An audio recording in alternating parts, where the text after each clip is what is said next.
The House of Representatives was supposed to vote on a resolution condemning Donald Trump for his racism and his racist tweets. Now, of course, this is in response to Trump tweeting in a way of targeting freshman members of Congress, including Representative Alexandria Ocasio-Cortez, Ilhan Omar, Rashida Tlaib, and Ayanna Pressley.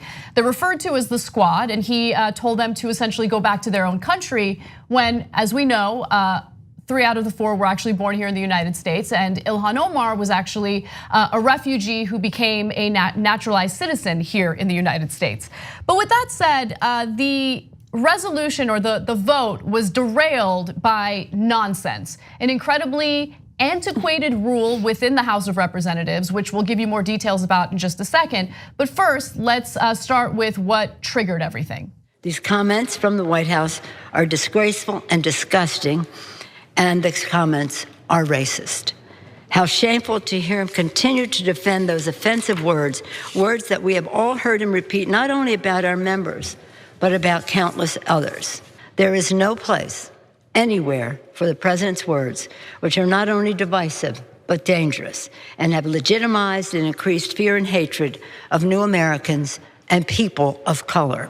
Every single member of this institution, Democratic and Republican, should join us in condemning the president's racist tweets. I was just going to give the General Speaker of the House if she would like to rephrase that comment.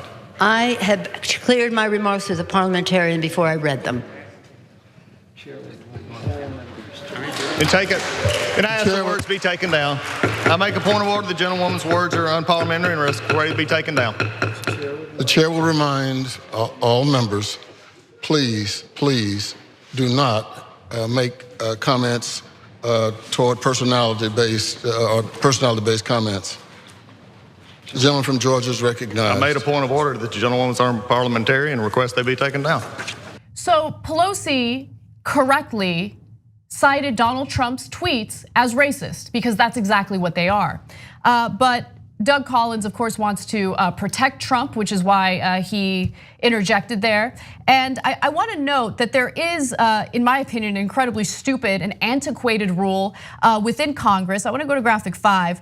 Citing a precedent from May 15th, 1984, Hoyer ruled against Pelosi that, quote, the words should not be used in debate. Now, Pelosi mentioned that she had cleared her statements prior to saying them out loud during this resolution vote. But I guess it doesn't really matter because calling a spade is wrong in Congress. Wait, I couldn't understand him through his parliamentarian. I didn't get what that was. What is that? What did he say? It's unparliamentarian? Right. So what is to say the R word? To tell the truth, basically, about an individual who's clearly racist. But was it the R? Was it racist? Saying yes. They were racist words? Yes. Wow. Yeah. Unparliamentarian. I mean, this is the same. You know, Trump gave his State of the Union address in that exact same hall, right? Yeah. We've been okay. They were there. Cool. This gets worse. Okay, if you think this is bad, just wait, this is the tip of the iceberg. But I want to give you more information on this rule.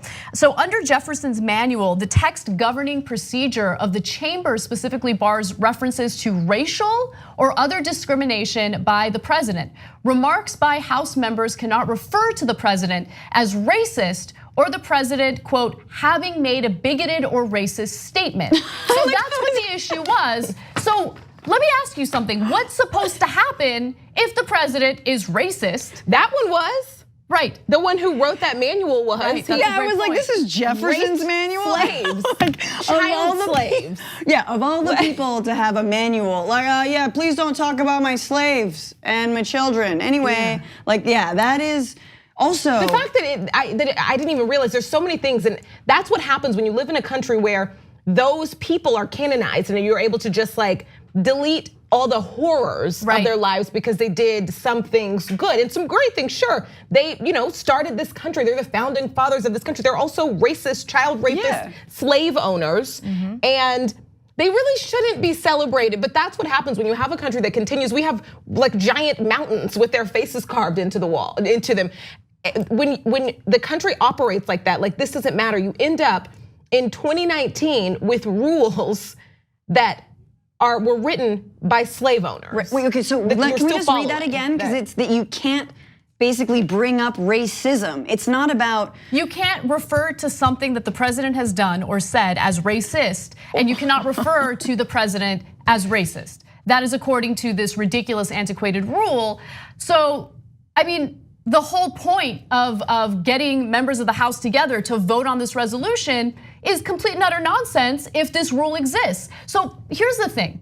There are instances in which Republicans obviously don't care about the rules. They just steamroll ahead. And this was a perfect opportunity for Democrats who have a reputation for being incredibly and pathetically weak to actually fight, to stand their ground and call a spade a spade. But that is not what happened, as you're about to see in this next video. I came in here to try to do this in a fair way. I kept warning both sides, let's not do this, hoping we could get through. Mr. Paul had a situation where we could be in here on another motion to take down words of a friend of mine. But we don't ever want to pass up, it seems, an opportunity to escalate. And that's what this is. I'll dare anybody to look at any of the footage and see if there was any unfairness. But unfairness is not enough because we want to just fight. I abandoned the chair. So he abandoned the chair. That was Representative Emmanuel Cleaver, and I don't think he should have done that.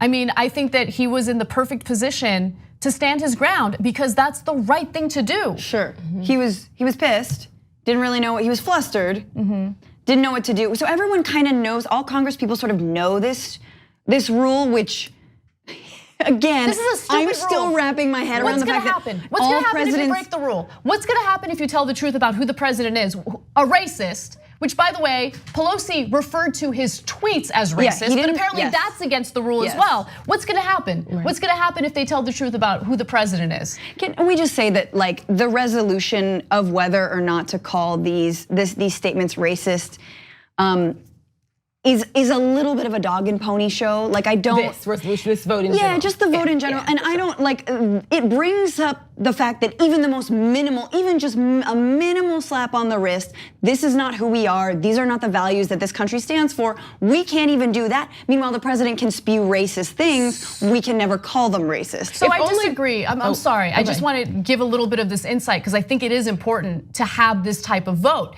Because understand that while, yeah, I mean, is it gonna accomplish anything to condemn what Trump had said or written on Twitter? It's not gonna necessarily change his behavior or change anything in terms of consequences he's gonna face. But what it does do, and this is why I think Doug Collins spoke out the way that he did, is it's gonna put members of the GOP on the record defending Donald Trump's racism. Sure, which is why he didn't want the word racist or racism used in what Pelosi said, because then you're on the record essentially defending Donald Trump, acknowledging that he's a racist, and they don't want that. Yeah, but there's also been like countless coverage of a lot of these people on that side and what's happening in their own states, what comes out of their mouths, what doesn't come out of this is not new. We know that many of these people, they're willing to support somebody who has been blatantly racist. This is just the latest tweet, if we're honest. Like, do you know what I mean? Like, this one's just harder to spin. Blatantly racist, and they've been in full support of him. I just wish Congress would do something that would actually help people. Right, and that's sort of what I'm saying. I hear you. It is. Like, I think that she has something else in her pocket. That's my thing, and that it's like, okay, well, yeah. So exactly. what else in her pocket? Impeachment. Yeah. I'm sorry. What? Impeachment, man. I mean, I agree with you. That's what's in the pocket. Right. Once again, something that won't be voted on approvingly by the GOP, but still something that is in your pocket. Well, one of the upsides of opening an impeachment inquiry is that while it is true that it's likely the Senate, which is dominated and controlled by Republicans, would exonerate Trump, you would still have them on the record defending him. So I agree with you. I mean, we have so much evidence of these members of Congress defending him and his racism through cable news interviews and all of that, statements that they've released. But I think that it's also important to have them on a congressional record, essentially saying, yeah, Trump's racist. I totally condone it. I don't condemn it, and it is what it is. The problem is that this is the limit that they're willing to go. So Yeah, it's I like, agree yes, on that. we could have this, and we could do this. And even though, technically maybe that would end up being for show, but we're not gonna do that. What we will do is all stand together and officially say, hey, you're a bad guy. Yeah. Okay, Yeah, like, you know what I mean? Like, if so many people in this country would have listened to all the journalists doing the good work and all the actual, federal paperwork on this man, anything, we wouldn't be in this position. And that's so interesting. I don't know if the squad would. I don't know where this initiative came from to condemn the tweets. It's once again, like my mind wrapping around the fact that we're just now condemning Trump's Twitter feed is like, okay, well, I guess that's the reality we're in. Yeah. But like, I did not get that from their press conference. They were not, demanding that Congress defend their honor. They were like, this is a child, this is racism, let's move on. And to the people of this country, we stand with you. And this does not represent our values. Like that was, and so like, again, everyone could I'm be of two standing minds behind them there Yeah. too. And I don't know, maybe they weren't invited, everyone's busy, Congress members have a lot to do, but that would have been nice and powerful. Yeah.